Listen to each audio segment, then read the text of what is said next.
Hello and welcome back. If you are new here, don't forget to hit that subscribe button, turn on the notification bell, and share this video with your friends and family so they don't miss any of these jaw-dropping updates. Today's story is one that has left Pretoria buzzing, Zimbabweans across the region talking, and the internet exploding with mixed reactions. This is the unfolding drama of 53 Zimbabwean nationals arrested right in the heart of Pretoria for allegedly staying in South Africa illegally. It's a story that cuts deep into the realities of migration, survival, border politics, and the often tense relationship between local authorities and foreign nationals in the region.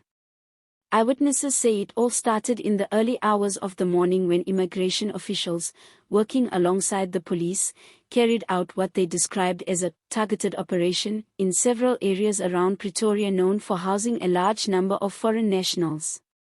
It wasn't a random raid, this was a coordinated sweep, with some officers reportedly arriving in unmarked vehicles and dispersing into residential blocks, hostels, and even small business premises. Residents watched in shock as people were asked to produce identification documents, with those failing to show valid permits or visas immediately taken into custody. Among the arrested were men, women, and even young people who say they were in the process of legalizing their stay but had been caught up in the operation.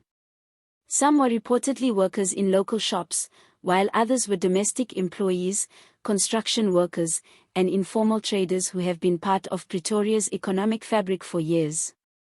The atmosphere was tense, with reports of crying children clinging to their parents and the sound of police radios crackling orders to transport buses waiting nearby. By midday, the number of detainees had climbed to 53, all of them identified as Zimbabwean nationals. The Department of Home Affairs later confirmed the arrests, stating that these individuals were in the country without proper documentation. A spokesperson for the department didn't mince words, saying that immigration laws must be respected and that those found in violation would be processed for deportation. This firm stance has been met with both applause from some South Africans, who argue that the law must be upheld, and outrage from others who see this as yet another example of heavy-handedness towards African migrants. On the streets, the mood is divided. Some locals say that illegal immigration contributes to crime, competition for jobs, and strain on public services, and that government crackdowns are overdue.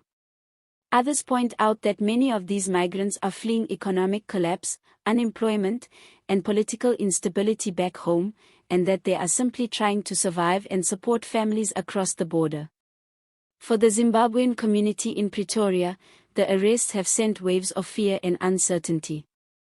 Many are now avoiding public spaces, fearing similar raids, while some are reportedly scrambling to regularize their documents before they too are targeted.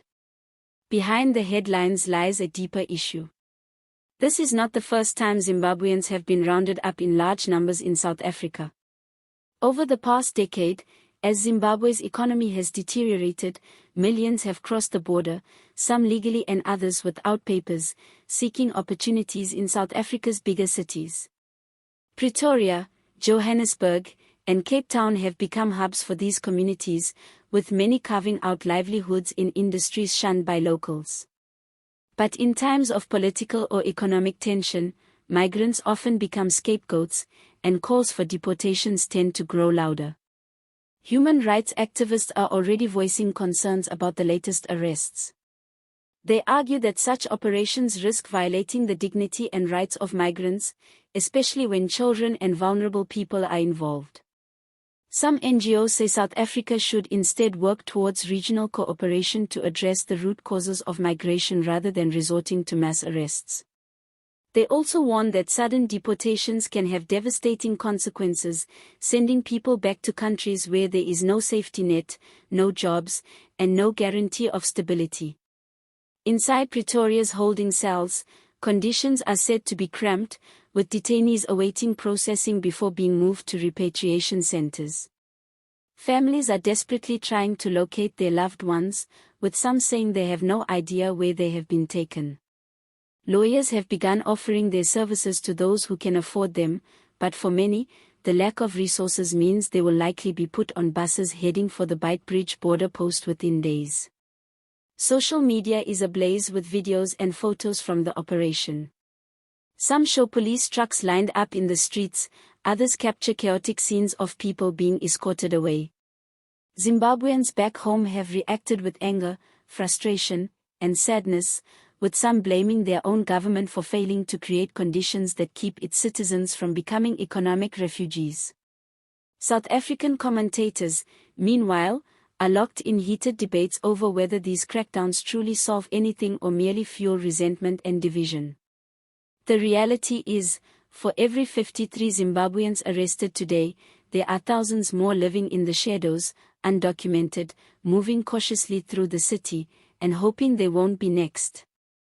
And for many South Africans, the bigger question remains, how long can the country bear the weight of regional migration pressures before social tensions boil over even further? These arrests are just one moment in a much larger, complex story that stretches from Harare to Pretoria, from broken economies to bustling informal markets, from political speeches to the raw struggle for survival. As the 53 await their fate, their story serves as yet another reminder that behind the statistics are human lives, dreams, and families caught in the crossfire of borders and laws. Whether they will be deported swiftly or find a legal reprieve, the outcome will be closely watched on both sides of the Limpopo.